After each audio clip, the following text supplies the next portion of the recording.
मैं हूं गौहर रजा और आपका स्वागत है साइंस और हम में।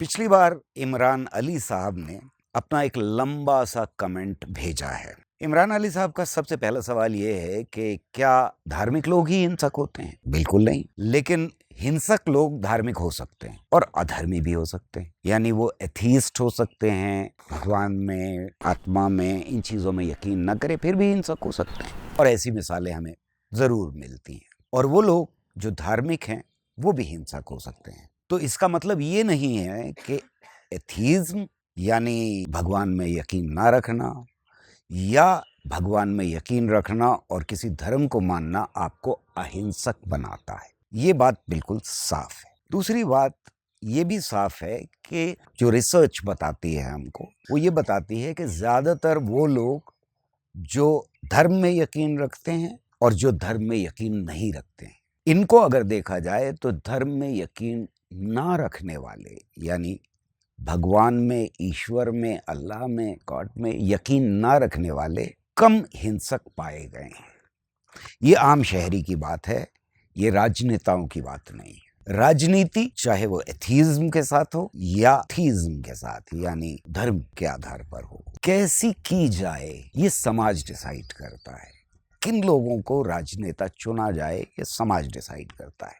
अगर वो हिंसक होंगे तो वो धर्म का इस्तेमाल भी हिंसा के लिए करेंगे।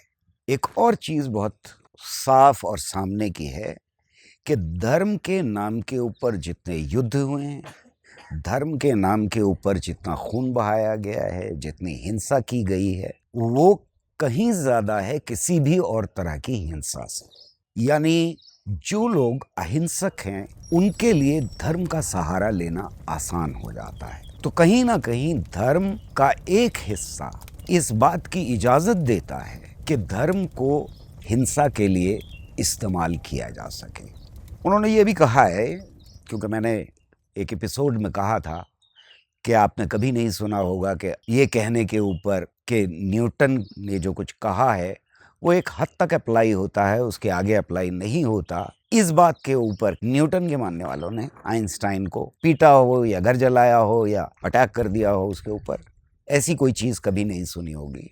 और साइंस अपने पूर्वजों को गलत कभी कभी साबित करती है, कभी कभी उनके मॉडल प्रेजेंट किया हुआ मॉडल उसको बदलती है या बेहतर बनाती है। इसी से साइंस आगे बढ़ती है। तो उनका कहना यह है, अली साहब का, कि क्योंकि धर्म पुराना है और वो करोड़ों साल पुराना कह रहे हैं उसे, जबकि करोड़ों साल पुरानी तो मानवता भी नहीं है। जो होमोसेपियन है वो लगभग 2 लाख साल पुराना है, साइंस ये कहती है। और बाइबल से जिन लोगों ने कैलकुलेट किया था कि इस धरती की क्या आयु है, वो 6-7 हज़ार साल की थी कैलकुलेट किसी ज़माने में। अब उसे कोई नहीं मानता। पर ये कि एक दिन में भगवान ने या अल्लाह ने या ईश्वर ने बना दिया था सब कुछ, ये साइंस नहीं मानती। तो थोड़ा सा ख्याल रखना चाहिए हमें।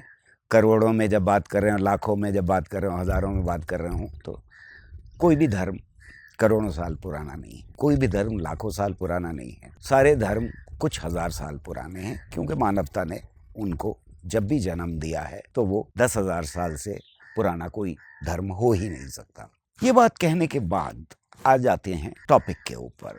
आज का टॉपिक ये है कि साइंस समझना क्यों मुश्किल होता है, धर्म और आस्था और अंधविश्वास समझना क्यों आसान होता है। मैं पिछले एक एपिसोड में कह चुका हूं कि आम आदमी की जिंदगी में लगातार बारिश होती रहती है धार्मिक मैसेजेस की, जो किसी न किसी अंधविश्वास से जुड़े हुए दिखाई देते हैं। सबसे पहली आसानी जो धर्म को इस्तेमाल करने चाहते हैं या लोगों को धर्म के नाम के ऊपर बेवकूफ़ बनाना चाहते हैं, उनके लिए काम आसान हो जाता है, क्योंकि धर्म के मैसेजेस की लगातार हमारी ज़िंदगी में जब से हम पैदा होते हैं और जब तक हम मरते हैं तब तक लगातार बारिश होती रहती है। और ये हिंदुस्तान, पाकिस्तान या इंडियन सब कॉन्टिनेंट के लिए ज़्यादा सही कहा जा सकता है इस बात को। साइंस में क्या परेशानी है? साइंस में परेशानी ये है कि उसको समझने के लिए एक तो कम यानी इंटरैक्शन जिसे कहते हैं साइंस के साथ, दू आमना सामना साइंस के और साइंस की जानकारी के सामने आमना सामना होना मुश्किल काम है, बहुत कम होता है। जब तक हम स्कूल में कॉलेजेस में पढ़ रहे हैं तब तक कुछ थोड़े बहुत घंटे शायद दिन के हम साइंस के साथ गुजारते हैं, साइंस की जानकारी समझने के लिए गुजारते हैं। आम जिंदगी में साइंस तक पहुंचने का सिर्फ तब मौका आता है जब कोई बीमार पड़ जाता है। 99% कभी कभी फसलों के लिए उगाने के लिए हम क्या इस्तेमाल करें, पेड़ कौन सा तेजी से बढ़ेगा, कौन सी क्रॉप ली जा सकती है, जमीन में क्या खाद डालें, ये साइंटिफिक जानकारी जरूर हमारा किसान हासिल करता है। मजदूर भी कभी कभी साइंटिफिक जानकारी हासिल करता है, पर ये मौके बहुत कम होते हैं। नंबर 1, यानी धर्म का इंटरैक्शन, धर्म का आमना सामना हमारे साथ कहीं ज्यादा है बनिस्बत किसी साइंस की जानकारी के। अब सवाल यह है कि दूसरी परेशानी क्या है। दूसरी 2 तरह की परेशानियां हैं। एक परेशानी तो यह है कि साइंस में टेक्निकल वर्ड्स होते हैं, यानी ऐसे शब्द जिन्हें हम अंग्रेजी जबान में जार्गन कहते हैं। जार्गन क्यों उन्हें कहा जाता है? इसलिए कि उनकी परिभाषा ऐसी होती है जो दुनिया भर में कहीं भी एक ही तरह से समझी जाए, यानी आप बदल नहीं सकते हैं परिभाषा को उनकी। एक एग्जाम्पल ले लेते हैं, वेलोसिटी और स्पीड। साइंस में इन दोनों में फर्क है, यानी वेलोसिटी जिसे हिंदी में वेग और गति जो स्पीड होती है, ये दोनों साइंटिस्ट के लिए और साइंस में अलग अलग चीजें हैं। एक वेक्टर है, दूसरी स्केलर है, यानी अब और थोड़ी सी परेशानी बढ़ गई। वेक्टर भी समझना होगा, स्केलर भी समझना होगा। एक में डायरेक्शन है यानी दिशा है, दूसरे में दिशा नहीं है, ये दोनों बातें समझनी होंगी। दिशा की क्या इंपॉर्टेंस होती है साइंस में, ये भी समझना पड़ेगा।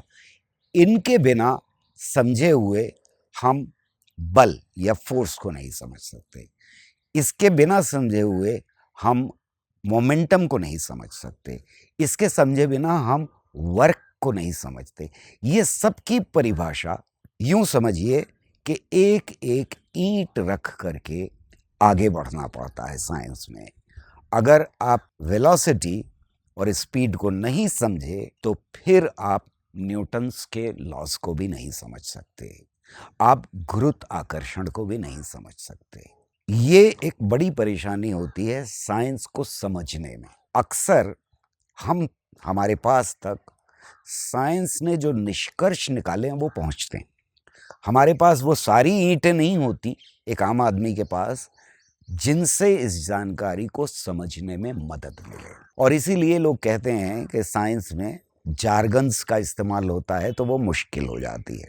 आम भाषा में स्पीड और वेलोसिटी में कोई फर्क नहीं है, पर यहाँ फर्क है, वहां आप दोनों में अदला बदली कर सकते हैं। एक और भी परेशानी है साइंस के साथ, और वो परेशानी है भाषा में नए चीजों का ऐड होना, यानी बढ़ते जाना। दुनिया की किसी भी जबान में जब तक हमें ये मालूम था कि पूरा ब्रह्मांड बना हुआ है सिर्फ मिल्की वे या आकाशगंगा से, यानी उसके बाहर कुछ नहीं, तब तक दुनिया की किसी भी जबान में मंदाकिनी यानी गैलेक्सीज के लिए कोई और शब्द था ही नहीं। जब हमें ये पता लगा कि और भी गैलेक्सीज हैं, तब फिर जमानों के अंदर हमने नए शब्द पैदा किए या ढूंढने शुरू किए जिनकी आयु बहुत कम है, वो आम जबान का हिस्सा नहीं बने।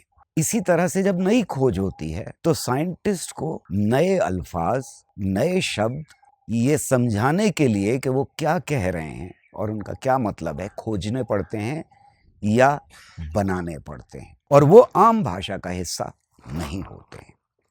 तीसरी बड़ी परेशानी साइंस को समझने में ये है कि क्योंकि साइंस के अंदर, विज्ञान के अंदर जो निष्कर्ष है वो और जो रास्ता है निष्कर्ष तक पहुंचने का, इन दोनों का एक सा महत्व हो, यानी एक के बिना दूसरे को हम साइंस नहीं कह सकते। जब तक दोनों नहीं हैं और दोनों नहीं समझे गए हैं तब तक वो साइंटिफिक जानकारी नहीं है। इसको आसान जबान में अगर कहें तो यूं कहेंगे कि हमारे पास निष्कर्ष पहुंचता है एक आम आदमी के पास किसी साइंटिफिक जानकारी का। अगर डीडीटी का इस्तेमाल लगातार किया जाए तो कैंसर होगा, ये एक निष्कर्ष है। इस निष्कर्ष तक वैज्ञानिक कैसे पहुंचे हैं इसको जानने की क्षमता एक आम आदमी के अंदर नहीं होती। शायद साइंटिस्ट ने 20 साल की रिसर्च की, अलग अलग तरह के इंस्ट्रूमेंट्स इस्तेमाल किए, अलग अलग तरह की मशीनें इस्तेमाल की, दुनिया की बड़ी लेबोरेटरीज में रिसर्च की गई और तब वो इस निष्कर्ष पे पहुंचे। इन लेबोरेटरीज पे तक, इन इंस्ट्रूमेंट्स तक और इन मशीनों तक आम आदमी की पहुंच नहीं होती। इसलिए साइंस भी ऑलमोस्ट जादू जैसी चीज बन जाती है एक आम आदमी के लिए। जितना मुश्किल जादू को समझना होता है, उतना ही मुश्किल कभी कभी साइंस को समझना होता है। पर ज्यादा से ज्यादा साइंस को समझने की कोशिश करना ही साइंटिफिक टेम्पर है, साइंटिफिक सोच है। और समझने के बाद उसको अपनी जिंदगी में उतारना साइंटिफिक टेम्पर से युक्त समाज बनाने की तरफ एक कदम होगा। अपने कमेंट्स ज़रूर लिखिएगा ताकि मैं उनके जवाब, अगर मुझे नहीं आते हैं तो और एक्सपर्ट से बात करके ढूंढ सकूं। आज तक बस इतना ही। फिर मिलते हैं अगले एपिसोड में। बहुत शुक्रिया। नमस्कार।